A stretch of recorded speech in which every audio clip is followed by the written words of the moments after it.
Starting. And hello, welcome to session number 2 of the Spring 2016 Mutual Aid Network web learning series. And the point of this series is to orient new potential participants to mutual aid networks and have a bit of a learning process to share skills with each other and develop common ground about how we approach exploring mutual aid networks, the possibilities they might present for us and our lives and our projects, and also building up our own skills to build a team that has a shared vision that's capable of moving forward together on that vision. So, session number 2 is about communicating your vision, sort of an elevator pitch conversation. And we will start that in a moment. But first, let's do a round of introductions. So if you could please say who you are, where you are, and very briefly what brings you here. If you have an effort that you would like to give a very brief description of, or what is your personal interest that leads you to mutual aid networks. So I'll start. My name's Stephanie Rierick, and I live in Madison, Wisconsin.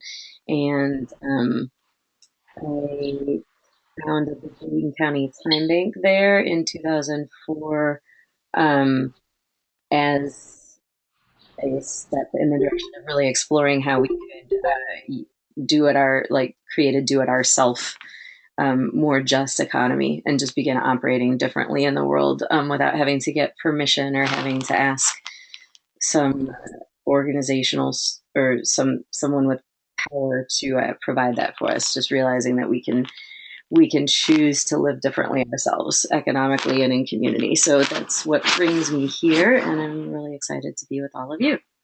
So, Jelana, if you, and I think I just butchered the pronunciation of your name, and I'll do that with a number of you, but if you wouldn't mind just giving a brief introduction of yourself, that would be great. And mute.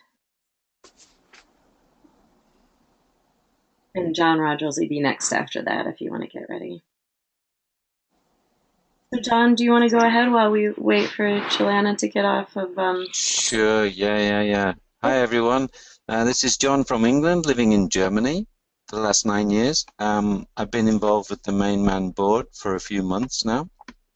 And at the moment, I'm thinking about how we could do a man network here in Germany, and thinking how I can translate it into local cultural terms so that Germans can use the same kind of model. So I'm thinking that one through at the moment. So I'm happy to be here and find out how man is being presented here. Thank you. Great.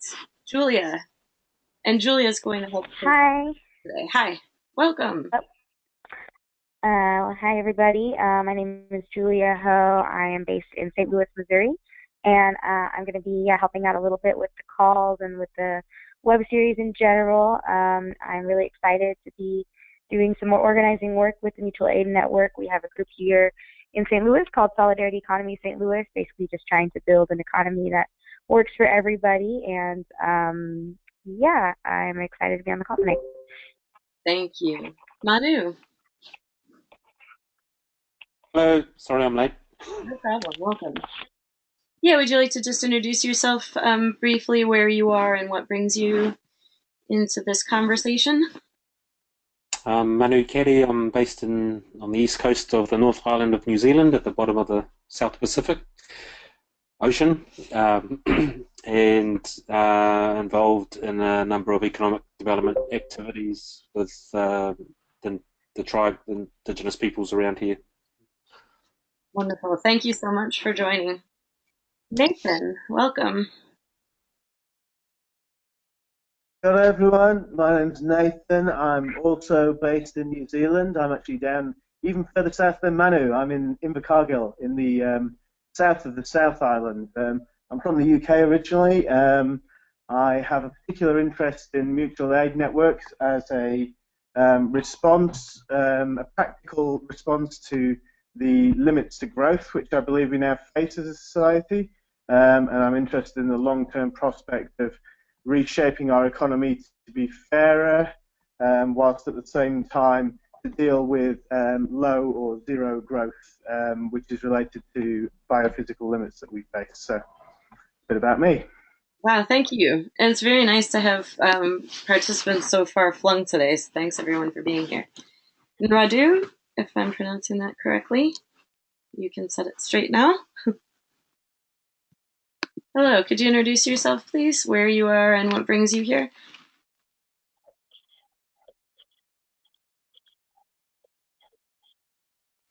And if you are speaking right now, I do hear something, but you're not coming through, just so you know.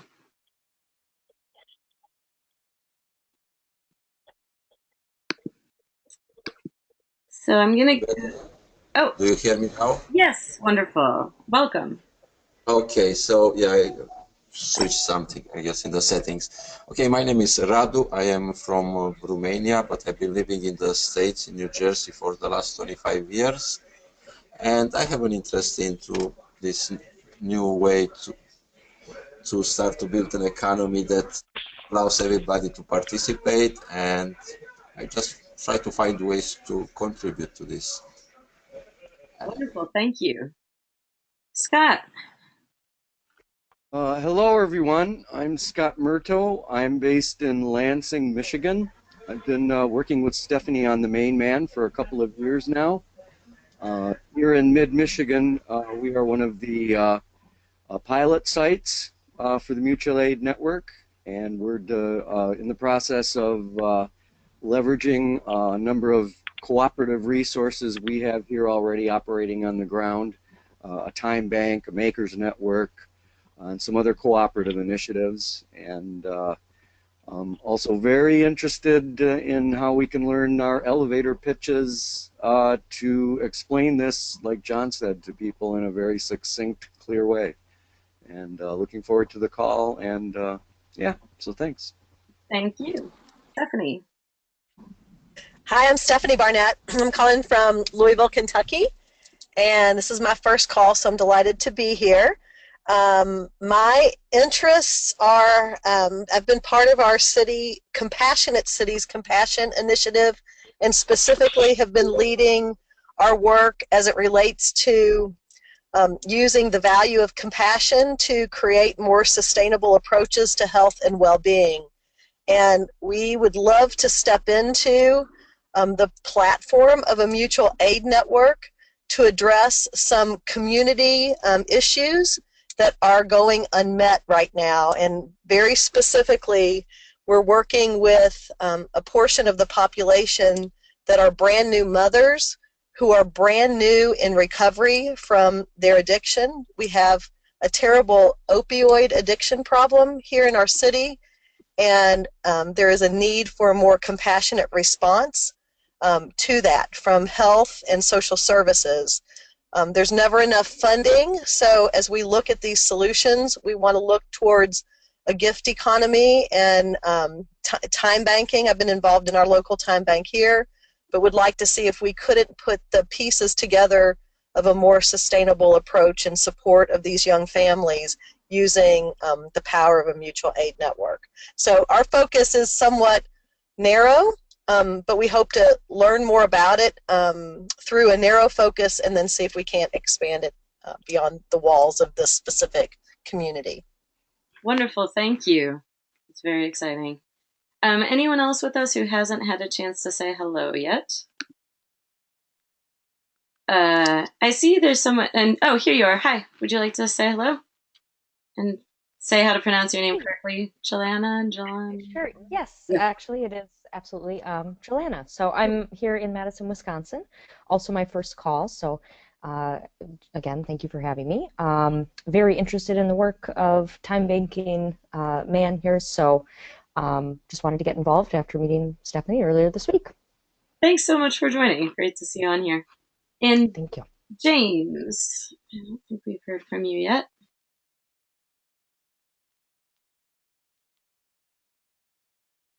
And you're on mute. If you're able to unmute yourself and introduce yourself, James, that's great. Hi there. Sorry, it's this is my first meeting. I'm James. I'm from Aotearoa, New Zealand. and I'm currently investigating possibilities offered by mutual aid networks to foster more equitable and sustainable exchange and commerce in my community. Great. Thank you. Anything? Did you want to say anything else, James? I wasn't sure if you were pausing or if you were. No, that's it for me for now. All right. Well, it's lovely to have so many new people joining us today. So, what we will do, I think what I'd like to do is just start with an overview of today, and I kind of want to show you all of the slides that we're going to go through to just help orient you to what we're talking about. I think it'll help us be more effective when we come back and dive into them. So our goal for today is that participants will leave the session with an ability to communicate mutual aid networks in a concise and compelling way, whatever that means to us. And again, this isn't like, as you'll see, I'm sure that I will stumble through my own elevator pitch. So this isn't like me or Julia or any one particular person imparting knowledge to others. It's us sharing our experiences and ideas about how we can communicate effectively.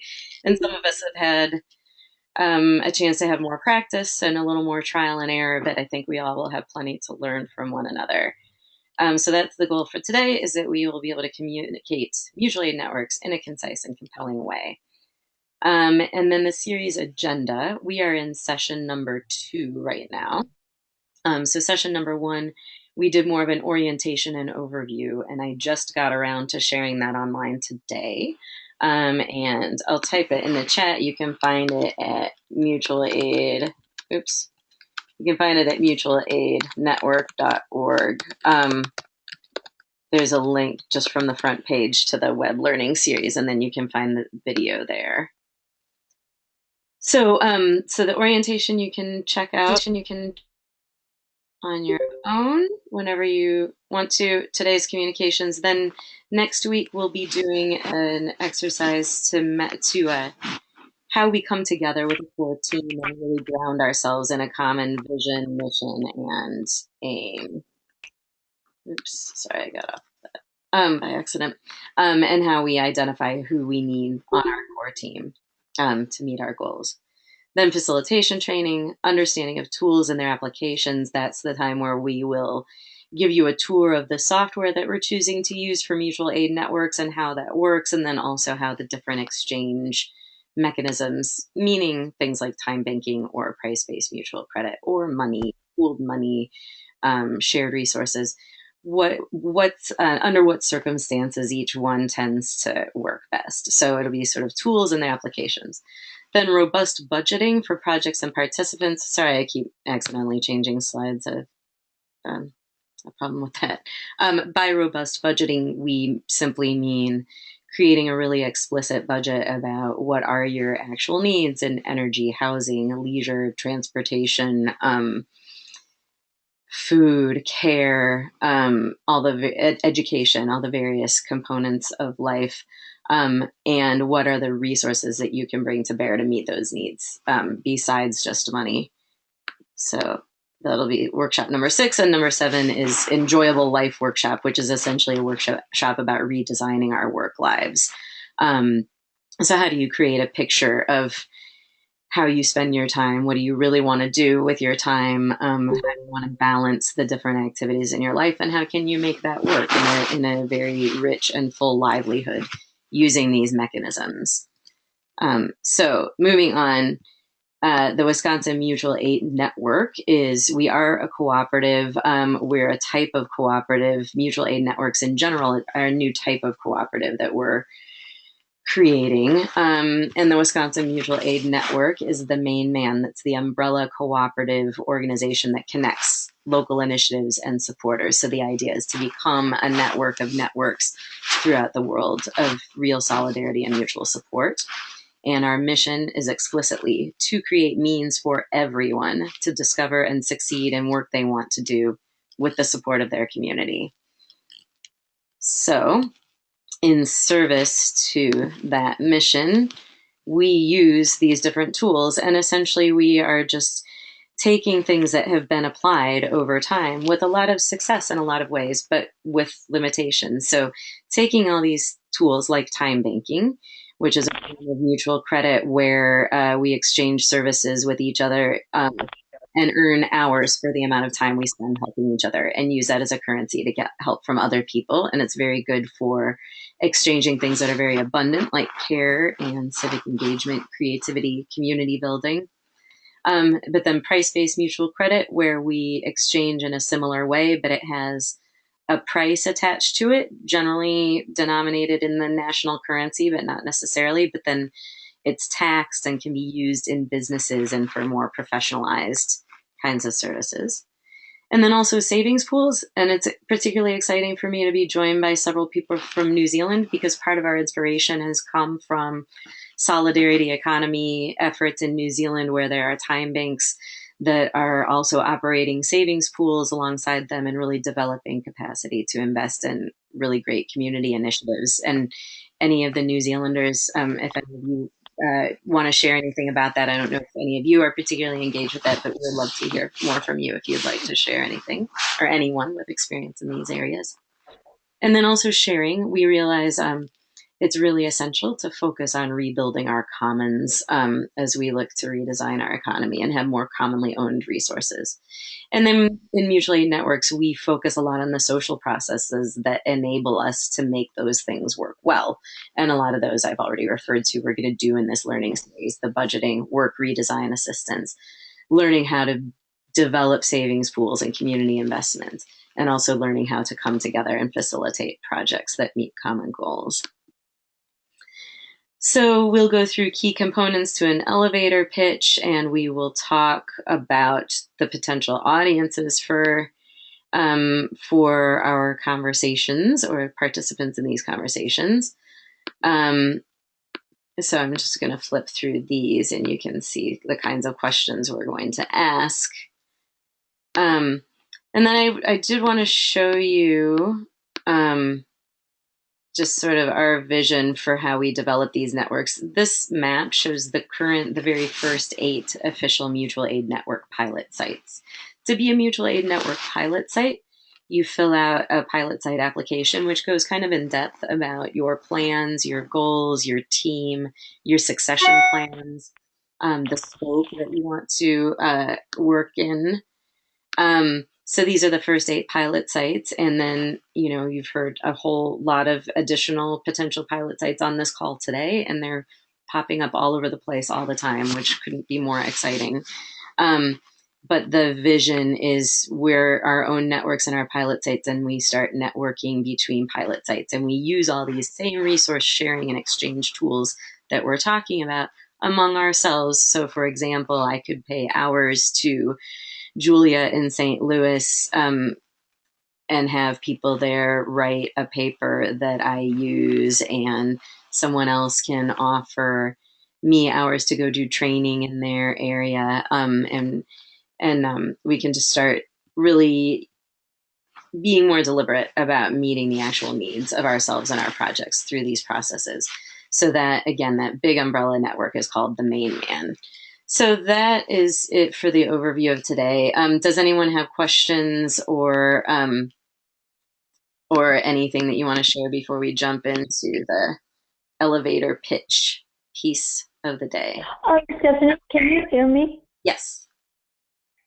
Oh, well, this is Patricia. You couldn't hear me before. Welcome. Hi. Hi. Yeah, my question, well, I just wanted to say real quick that I'm helping the Bay Area Community Exchange to get re-energized, because they have become very dormant. Just a few people are involved, even though they have a mailing list of about 3,000 people, or maybe more. And there was that many members.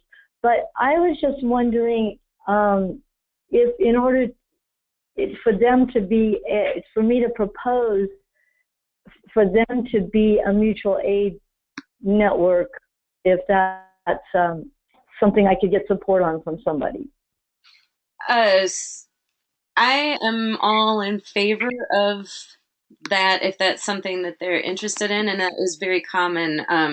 A lot of the upcoming mutual aid networks are rooted in time banks or other exchange systems that have hit a wall, and that's actually it brings up a really key point that I wanted to mention in the elevator pitch context, which is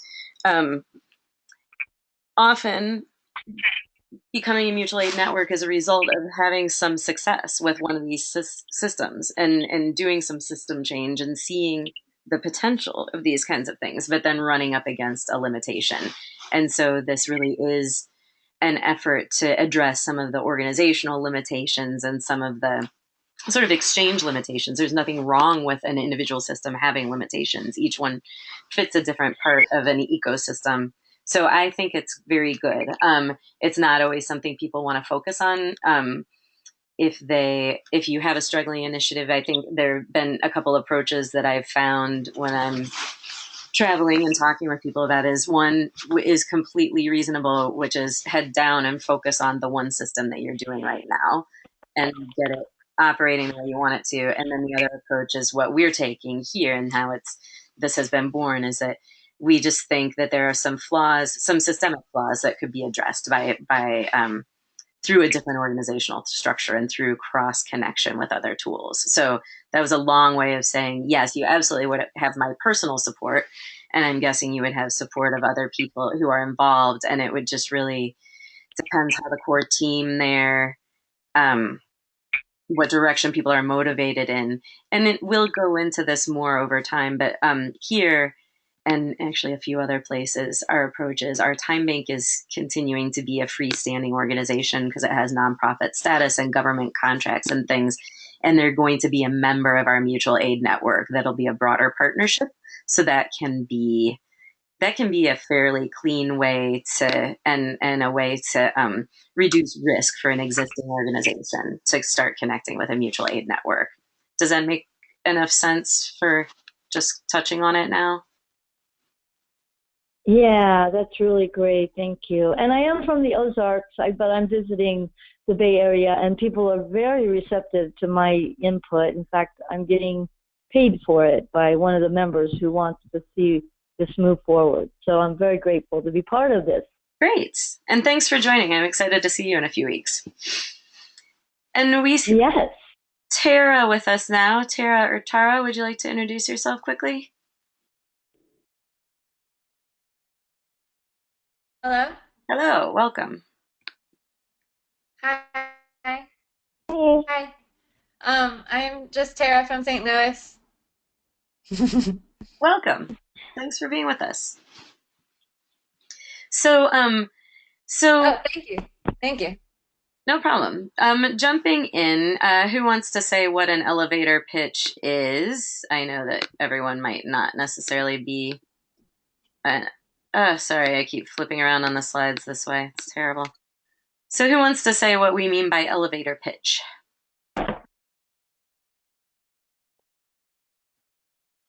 Anyone familiar with the term? Yes, I am. It's being able to share the essence of what you want to get across in the time it takes, like you're writing an elevator, and it's good because then you can get people's interest and not overwhelm them, and maybe even ask them a question to get them engaged in conversation. Wonderful, exactly. So I pulled these out of my head from my own experience. I would really like this to stop flipping around. Key components to an elevator pitch. So this is what I identified. Introduction of self, who's doing the talking, the concept that we are talking about, examples of the use of that concept, how it can benefit the person we are talking to. I said you, I mean that's whoever you are talking with, how they can be involved, and action steps. Does anyone want to suggest other components or a different way to look at it or a different order? Or would someone like to just jump in and say what you say as your own elevator pitch, just to kind of get us started? I'm happy to share. So I usually, and I had a conversation with Stephanie beforehand, but I usually think of an elevator pitch as something different in different contexts, and so that maybe going through this will help when we get to go to examples of different people that we'd be talking to. So, you might say something different to a potential funder than you would to somebody on the street. But the way I usually talk about it, if I were, explaining it to other members of my group in St. Louis, something like, hey, my name is Julia. I'm with Mutual Aid Networks, or MAN, which is a new global project aimed at supporting the work to build a better economy for everybody. The goal of MAN is to help people discover and succeed in the work that they want to do, whether that's creating access to affordable, healthy food, giving people access to transportation, providing child care, any number of types of community work with the support of their community. We really want to provide legal, financial, social tools for people to cooperate better and also meet their basic needs. We're working with 8 pilot sites around the world and are signing up new sites and members every single day. If you're interested in finding creative ways to support the work that you're doing or connect with a global community of like-minded people, we'd love to have you on board.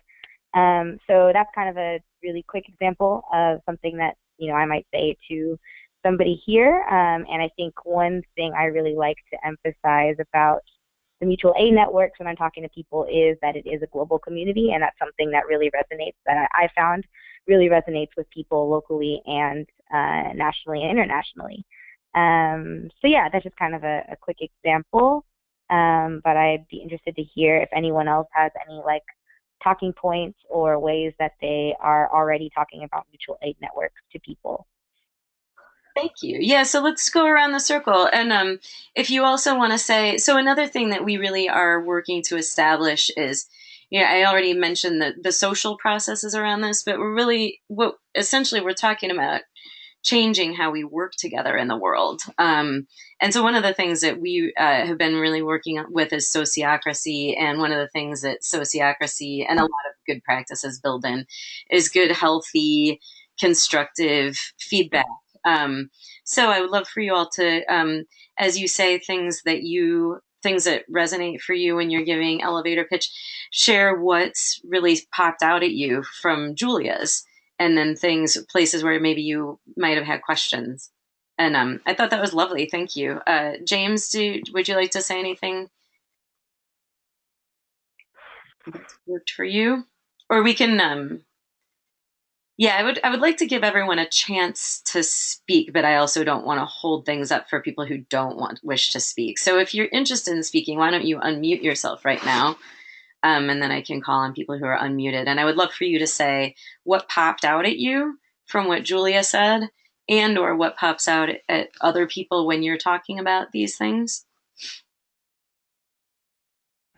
Great. I see Scott and Nathan and James. So I'll go down the list. So James, you're first. I don't really have much to add at the moment. Be keen to actually listen to what everyone else has to say, and then maybe I'll give my impression, add what I'm thinking, but I don't really have anything to add. Okay. Manu? I think the thing that resonates for me when I've given an elevator pitch to others so far has been the global potential. So that's something that I'm interested in, and also I suppose the skill building aspect of it is something that I've probably got some experience and skill in, as opposed to leading and running stuff. Doing some of the how do you make something happen in your community aspect of it is sort of where I see myself contributing more than taking responsibility for a time bank or savings pool. I may be a participant, but rather than leading it, being able to help make stuff happen without having to be the one that does it all. That's great. That's great. And so much and actually that'll be a focus next week, is how we find our core team and how we complement the different roles and find the role that we want to play. So that's great. Thank you. Scott? Yeah, one thing that jumped out at me was the invitation. I think that that should be an essential part of the wrap up or the close of any elevator pitch. Yes. I mean, the larger our network is, with the more members and the more diverse it is, the more strength and resiliency and capacity we have.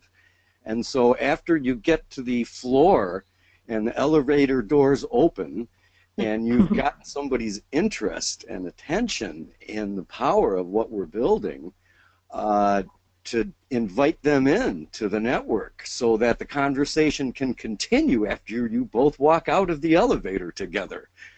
And that's really energizing, because it not just presents the idea to the person of interest, but we want to bring as many people into this as possible.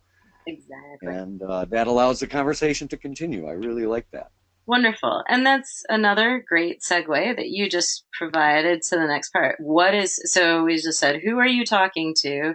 And I made a list off the top of my head, and I'm going to give you guys a chance to add to this other question if you have any. But what is your goal for the interaction? So let's just go ahead and throw out some ideas for each of these, and I'll see if I can, maybe I'll add it on to here. But so what is your goal for the interaction of a potential member? So we're just jump in and say your answer at this point. So what would your goal for the interaction be with a potential member? Get them to get involved somehow. Get their, either hand them a flyer or ask them for their email, or somehow stay in contact. Great. Anything else?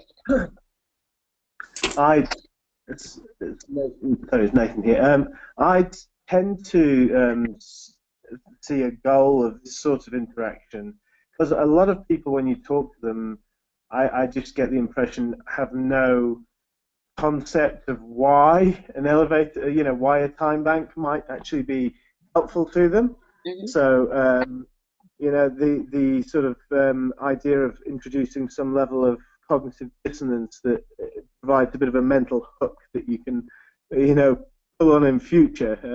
If someone is coming completely new to a concept like time banking and has no prior knowledge of it, then just explaining what it is and how it could be used, I think might miss why it's important. Mm-hmm. And so, challenging them in some way to say, well, you already give a lot of time to social development projects, but you don't actually have any way to recoup that time that allows you to sustain that over the long term. And by being part of a time bank, you can potentially sustain your involvement in voluntary activities by having other people come and help you with just some of the basics of life, if you're one of these people who just throws everything into getting things like this going. Yes, absolutely. Yeah, that's a really excellent point, and that's something we're going to come back to, is how do we give a clear image, not just with words, but create a picture in someone's head that they can put themselves into in some way. What need is it meeting? What lack is there? Or what potential great joy could be there? How can you create a picture for them of that? Yeah. The why, yes, it's huge. And what are some other goals that we might have for an active participant, leader, funder, current participant, organizational partner? You can answer for any of these. Well, this is John. One of the things that advertising works on is making people feel a lack of something. Mm-hmm. So it might be making them feel this man thing is so cool, and it's lacking in their life at the moment. So they're missing out on something. Mm-hmm. Yeah, that's great. Any other goals for interaction with people? Oh, I was thinking. One perhaps... thing. Go ahead. I think it was Julia starting. Oh, yeah, I was just gonna say, like, I know one thing with the what you were saying, Stephanie, about creating the image. For example, when I'm like talking to people about the time bank, one thing that really helps a lot is talking about how I use it specifically in my life and being really personal. So I'll, say things like, yeah, and I offer piano lessons and Chinese lessons and help in the garden.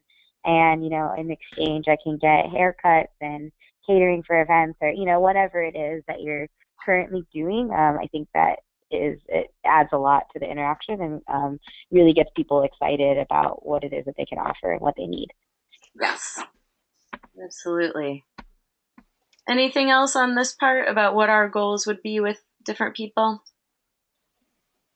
I was just thinking that if there is time to ask a question, like, do you find you have enough time in your life to do as much volunteer activity or some other question, and then really listen and hear their story and listen empathically, actively, so you can really connect and they can feel be present with them. Yes, that's great. And anyone else on this part? I was thinking for current participants, sometimes it's important to, or no, not sometimes, it's always important to get their ongoing feedback about how they're feeling about their participation and how useful it is and where improvements could be made. We've got a complementary currency system in our community that has got a sort of a core group of about 100 people, but it's never really grown in the last 3 or 4 years. And I wonder if part of that is, people aren't actively using it as much as they were when it started, and if a bit more feedback had been gathered and that information used to learn from and make improvements, it may have become more successful. Yes. So a lot of you are raising the desirability of having dialogue as part of this, and that is very true. And that's part of the next part. What do they care about? What I usually say when I do I used to be a Canvas director for Greenpeace, so I used to teach people to go around and ask for money all the time. And I would always say, what do people want to talk about? What do people most like talking about? They most like talking about themselves and what they really care about. So let's then start thinking about what they might care about. If we know something about them, if we know anything about them, we might have a sense of the things that they might care about, and we can kind of feel that out and try to direct what we're saying toward that. If we have no idea what they care about and we don't feel an opening yet to start asking questions that lead us there, we can talk about what we care about that might interest them.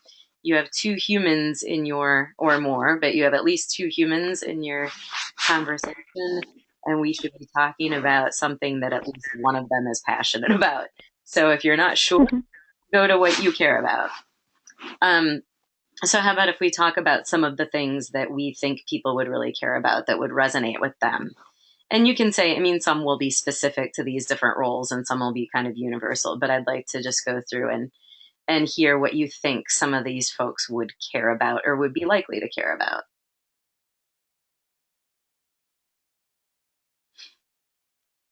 Caring for the environment. Yes. And Manu, did you have something? No, I unmuted myself by mistake. I guess they care about the state of the economy and their vulnerability and the future of the planet, all that sort of stuff. Okay, so their own vulnerability, and it's not like it's not like marketing creates a lack. We know that we're vulnerable here. Yes, absolutely. Stephanie? Yeah, so the population that we're in community with tend to be undervalued by society. And so, what they're interested in is capturing and capitalizing on their human capital, their own gifts, and seeing a place for how those gifts might be shared. Whereas in a traditional economy, they would their presence or their gifts would be undervalued. Yes. Absolutely. So there are a couple ways that I've communicated this over the years in building up our time bank, especially. But the positive side is saying do more of what you like and less of what you don't like. And then I can always give an example. Like I'd much rather teach a piano lesson than do my laundry. So if I can have another member do my laundry, that frees me up to teach a piano lesson instead, frees someone else up to get a piano lesson. Um, so those kind of examples, and for me, that's the positive side. And the kind of example that's on the negative side are like need. Our community, people, there's a lot of focus on the racial inequities in Madison, Wisconsin, and in the criminal justice system, but in a lot of ways. And so we can talk about that, and a lot of people care about that. Like all eyes are on Madison and our inequities, and we've found a way that we can come together and support each other to voluntarily and joyfully redistribute wealth. People who have more money resources can put it into a pool and access time and care. And people who have more time resources can put that into a pool and access money for the needs that they have. And that can all be facilitated through the mechanisms that we're creating. Although to say something about that, yeah, anyhow, that might get a bit complicated. It might not be the best example for an elevator pitch, but the aspect of equitable redistribution of wealth that's voluntary and joyful does really resonate with some people, including some people in the funding world who really want to find ways to fund efforts that change the dynamics for the better. Anything else you want to share that might be compelling or I've flipped from the slide about what would they care about and what do you care about that might interest them? Anything else that you want to throw out? I'm going to go quickly through the next couple of things so you guys can do a couple practice things actually. I mean, one thing that I think resonates with people pretty universally is like just the opportunity to connect with like-minded people. And so really emphasizing that we're trying to create tools and ways for people to be more connected to the other people around them, and particularly folks who share their values and their principles and want to live, like full and meaningful lives. So, yeah, I think that's just something that is really easy to incorporate into lots of other stuff. Great.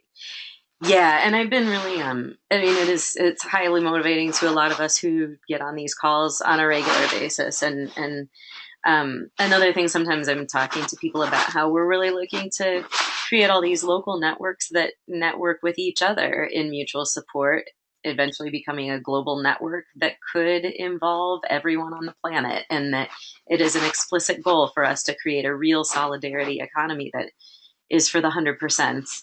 And I feel for me, that's a really important message to communicate. I mean, in some ways, it sounds like hilariously ambitious to people at times. And I frankly think that can be a really good thing in communications. Like anything that sort of like shakes up people's worldview, even if it's at first thinking like, oh my God, I can't believe she thinks she could do that.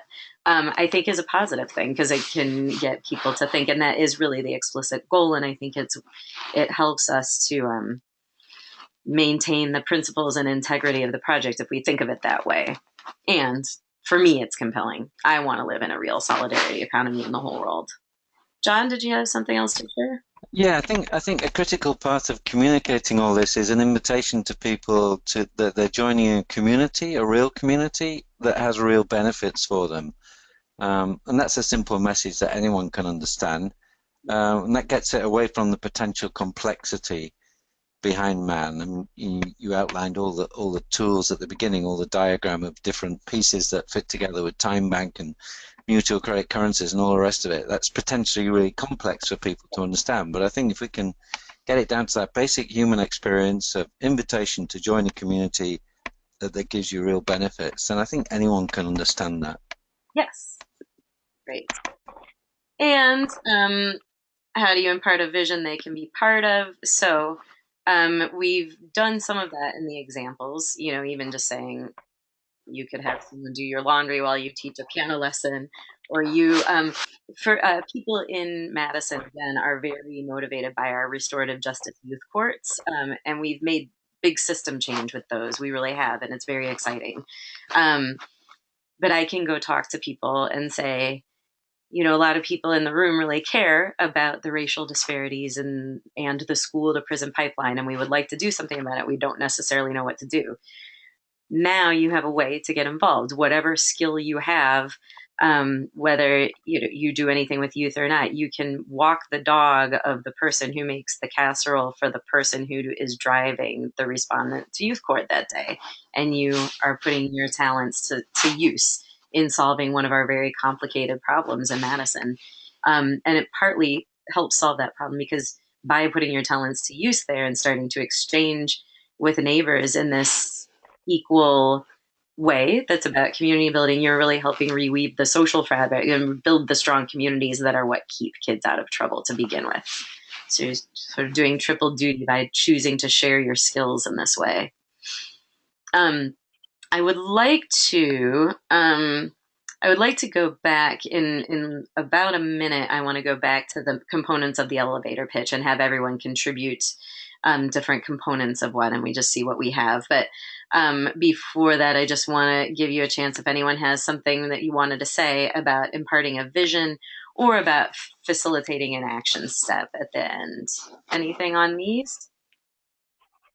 I would just say that it's just really important for us to be very present and to just be really seeing that person as in the whatever spiritual belief you have. I mean, just seeing them as a very special child of the universe who is and just really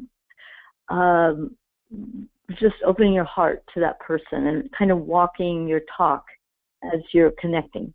That's lovely. Yes, it's really, really essential. And another thing, sometimes we can start to feel a little bit self-conscious about how much we're hammering on about this to people. And I know I do that at times, or I can feel self-conscious about the fact that I'm showing up at someone's door unsolicited. But really just approach it with a sense that you're sharing something that is exciting and could be exciting to them and could change, if it resonates with them, could change their life for the better and all of our lives for the better. So approaching it with a spirit of joy and respecting the other person and listening to what they have to say is really essential. Sorry about this flipping around. Another thing I would add to that, just kind of like the fear of sort of those interactions is, it's like the worst thing that could happen, especially if it's like a random stranger, is that they could say no and then go about their day and like never think about it again. Yeah. Whereas what Stephanie is saying is like the best thing that could happen is that this could actually contribute to their life. And so I think thinking about it in that way is like you really have nothing to lose from a failed interaction, but you have a lot to gain.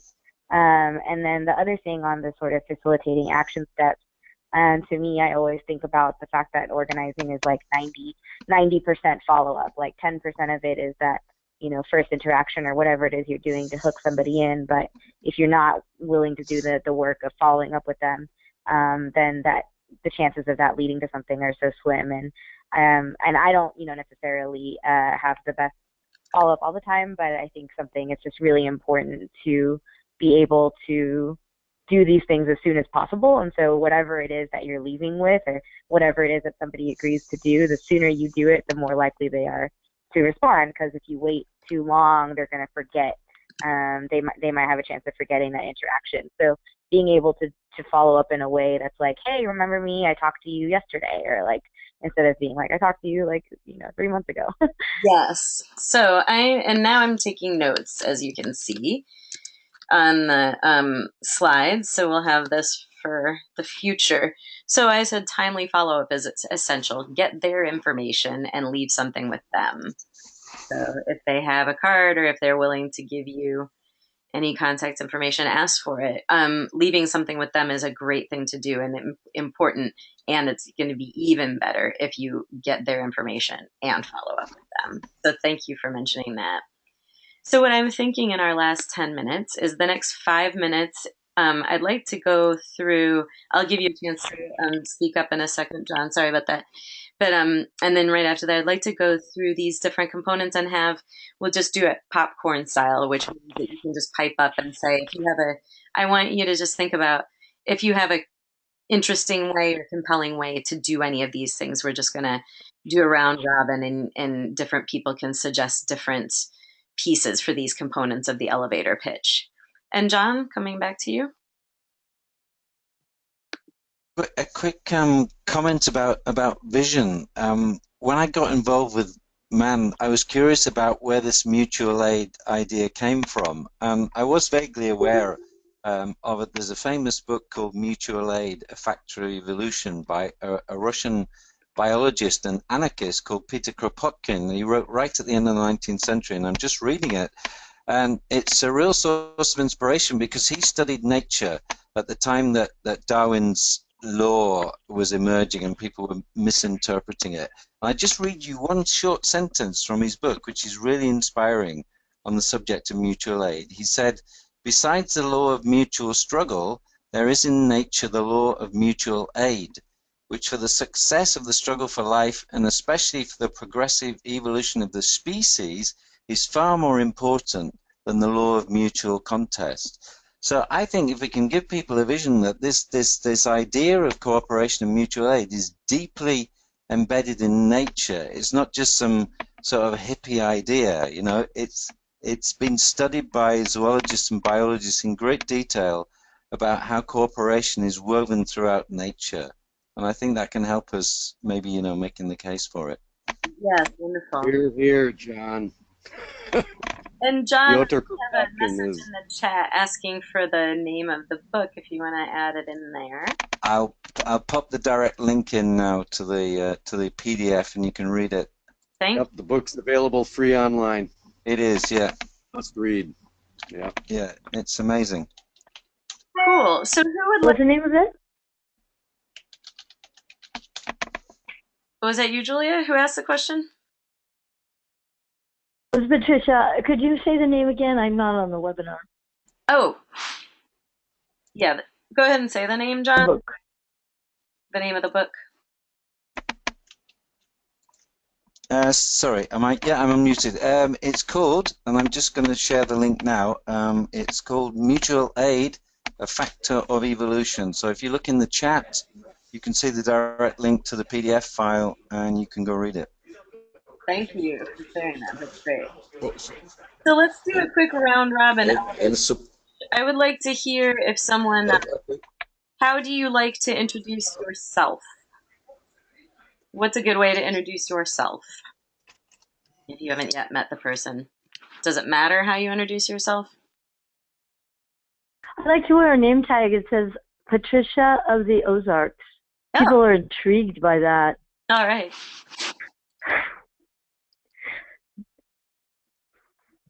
Cool. They ask me about where I come from instead of, they don't think I have any kind of agenda. Oh, cool. Uh-huh. Anyone else? Do you have any, so, and actually that touches on a key aspect is you're kind of sharing something of yourself during your introduction. So I'm Stephanie, and I'm here with Mutual Aid Networks, which I started because, which I started in my city because we've been doing really amazing stuff with sharing economy, I shouldn't say sharing economy because it's so loaded, but with cooperative economic work in time banking and cooperatives. And we're seeing so much potential and realize that it can go much farther if we connect it all in a wise, deliberate fashion. Or I don't know, I just made that up off the top of my head. It wasn't great. Do people have other ideas about how you kind of share something of yourself during your introduction? Hi, I'm John. I'm a storyteller, and I think the big story of our time is cooperation instead of competition. Ooh, that's a big one. Great. Cool. Does anyone have a good way, or who would like to share how you introduce the concept of a mutual aid network? And this one might be a little trickier because it's not the easiest part. And if nothing else, we should walk away with a sentence that we feel comfortable with. So don't be shy about stumbling through it if it might be a stumble. Who would like to say how they introduce the mutual aid network concept? And I'll share something that I learned from a potential funder and partner the other day when I went and did a more than an elevator pitch, but it was nice because I started off a bit esoterically, which I shouldn't have, but he it clicked with him, and he's like, oh, if you would start off by talking about oh shoot, I can't remember the names of the groups now, but there are all kinds of things like this, working men's clubs, and some of the things that go back to sort of depression era things that he's familiar with. He said that would have clicked with him right away, and that would be a good way to start. But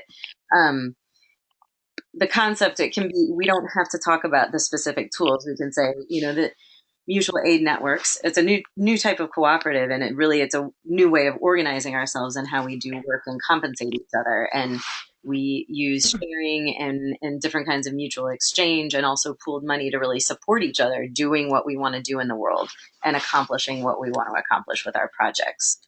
Here's how. Then I would go right to the examples.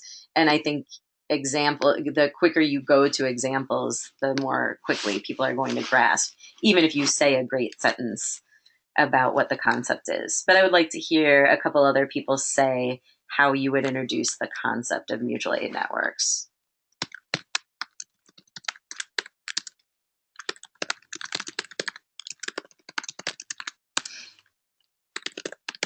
So I'm just typing. I really think that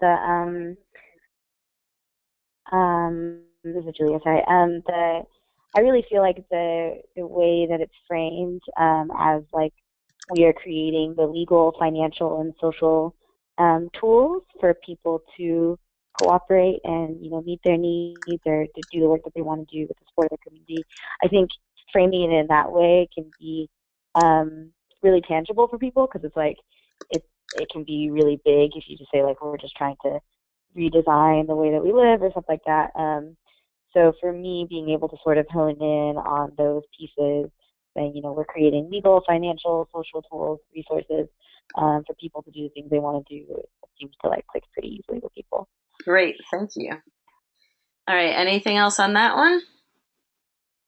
Okay, examples of use of mutual aid networks. So one can be about, so Manu typed something that's cool. I like this. Framing it as something like mutual aid is about relying more on each other than the banks and governments. Yes, absolutely. That's lovely. So for me, one example of the use of the concept, and again, I always go back to our youth courts because it is well known and a compelling thing where I live. But I can say, so our youth courts already, we've built all this capacity. We have kids helping other kids succeed and stay out of the school to prison pipeline, and have really created some real changes in sort of the social opportunities available to young people and educational opportunities. And now through mutual aid networks, we can start building capacity for young people to also develop employment opportunities and develop sort of an economic engine that can support them to have good livelihoods over time and really change the dynamic that's putting people in poverty into the criminal justice system. So that's my example of a use of concept to take a current project much further. Anything else? And I see that we're at 1 minute till the hour, so I know that we'll wrap up in the next 5 minutes. If anyone needs to be right on the hour, feel free to just hop off. I have a quick example. Great. Of an application of time banking in South Wales, in one of the ex-industrial, ex-mining areas, where a very hard-pressed community with high unemployment, drugs problems, etc. Their community festival died when the mines closed, and then 25 years later they revived their community festival with the help of the time bank, because the time bank paid volunteers who organized the festival. So it can have very, very real effects on communities that are really suffering, just by rewarding people for the effort they put in to helping each other. Fantastic.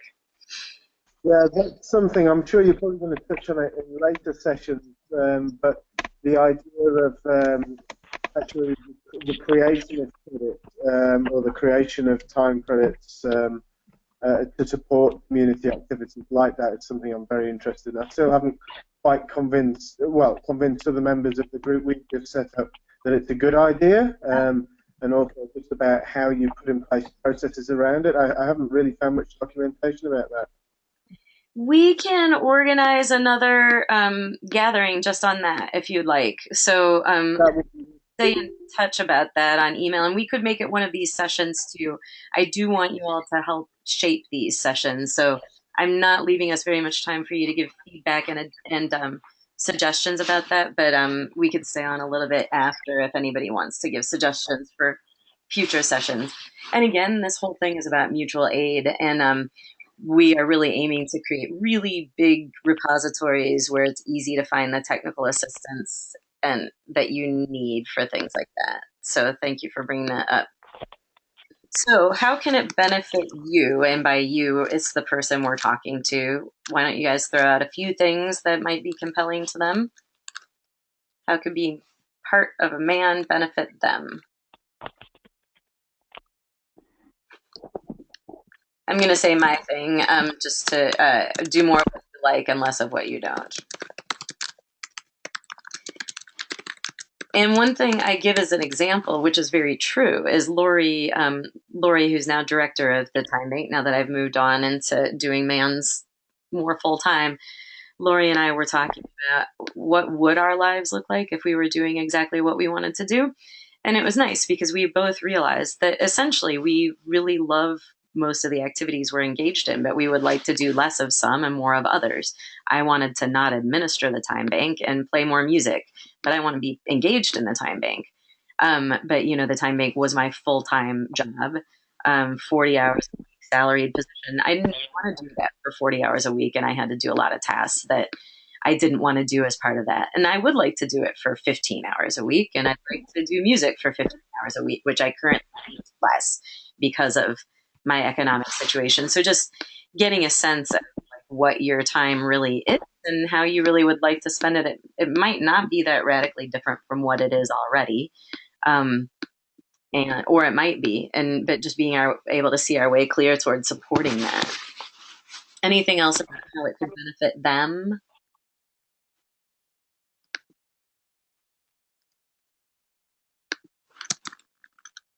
So I'll say enjoyable livelihood, healthy communities.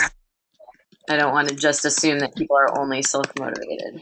I mean, only self-interested. Nathan, did you? Higher sense. Yeah, sorry, I was just saying, like a higher sense of self-worth. I think someone mentioned before about the idea that the use the time banks to help people whose time is undervalued in society to recognise that they are equally valuable, if not in strictly monetary terms, and to just shift that whole perception of valuing themselves purely in monetary terms. Wonderful. And then how do we want to let them know they can be involved? I think we kind of covered that with the audience that we were talking about, but why don't we just say a few things we invite them to? I'm going to jump in first. You can offer your skills. Sorry, I'm not sure who spoke first, so I know John said something, and I don't know who else. I just said you can offer your skills. Great. What else? Who else was saying?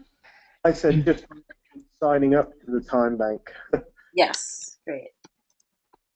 Offer your skills, join. I like to have events to invite people to, and I'll say that I am always telling people that in my experience in running a time bank and in visiting time banks all over the world, and I know we're not just talking about time banks, but I think this applies to all of this, face-to-face gatherings whenever you can are really important, and we aim for once a month at least, but anytime you can bring people together, it's just a really different kind of opportunity than talking to someone one-on-one.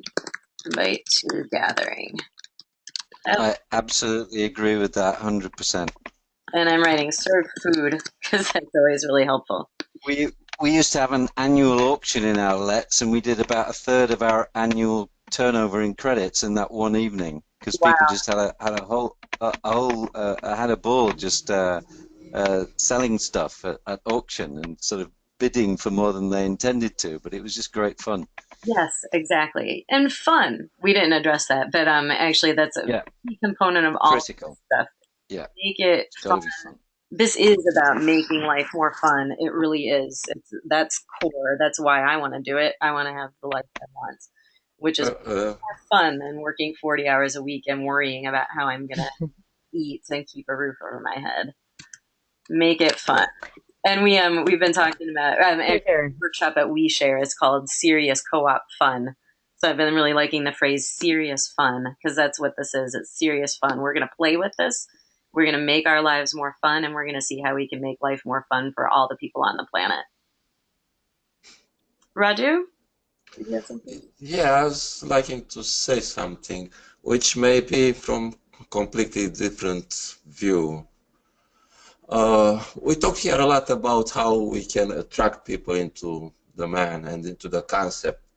To me, by just looking at how many supporters Bernie Sanders has, I guess people are there and they can be reached. The problem with man and with the alternative economy at large is not the people understanding to join and why they should join. It's not much to join. And no, you know, some people say that I'm very critical. I just try to be constructive. Yeah. There was mentioned that the time bank helped a certain fair take effect, and yeah, that is good. That's one example, or the auction that helped collect some funds. But these are single events. They are not something that people can live on day after day, 35 days a year. This and but also was mentioned about offer your skills. Offer your skills where in a time bank the offering is so small, and you are not able to create the job market that's out there in the real world. But really, in a way, what we need to do we need to compete with Facebook, with Google, with Amazon.com. Yes. And one tool that to me could be critical, and there are so many attempts and small companies, small co-ops trying to build like online markets. I know the man it's working on Wizard or something. I don't know the name. Yes. It just isn't there. And my wondering, we are talking about collaborating, but I know there is Fairmont. It's a market in Germany that has 12,000 users. So it's an operating system. I'm going to stop there just because we're almost 10 minutes over, and I just want to respond. You are completely right. And this is something that we're working on doing. So your example of the limitations of time banking and existing efforts are exactly why we're motivated to do this. And so the vision is to start creating circuits where we're doing this budgeting process and really having a circle of people who are relying on these things for their living and making it very explicit how you do. And then a circuit of people who have that mutual incentive to do that. And that's the idea behind sort of the redesigning work and making this, I have to sneeze, sorry. But making this a core part of our work lives is to create exactly what you're talking about, sort of the way to jump in where you're actually jumping in. Create ways for people to dip a toe in and do a little piece of it when it suits them, but to have cores of people like myself who are really going to be working on making this their livelihood. So, and we are aiming to connect with these different groups. So I just because we're short on time, I'm just going to have to tell you that without sharing some of the things that we've been talking about. We're definitely planning to create APIs between different softwares and networks of networks. We're not looking to just get everyone to jump into one system, and we have a marketplace that's operational, but we're not suggesting that people switch off of what they're using, but that we make ways for them to communicate with each other. And you're completely correct. We're looking for ways to make it go viral and grow fractally, actually. So so I really appreciate your comments, and I'm sorry to cut you off. I just didn't want to keep people more than the 10 minutes over that we've gone. I think what I would like to do is draw this to a close and say goodbye. And if anyone wants to stay on and talk for a few more minutes, please feel welcome. I'll stay on for about 10 more minutes. Okay? So does anyone have any, if a couple people want to share some parting words for today's web meeting or a suggestion for future ones, let's just take a moment to do that right now.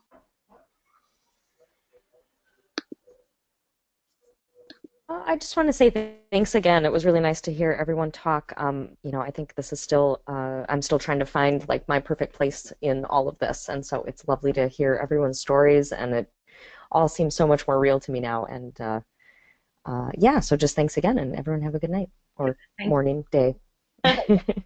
Nathan?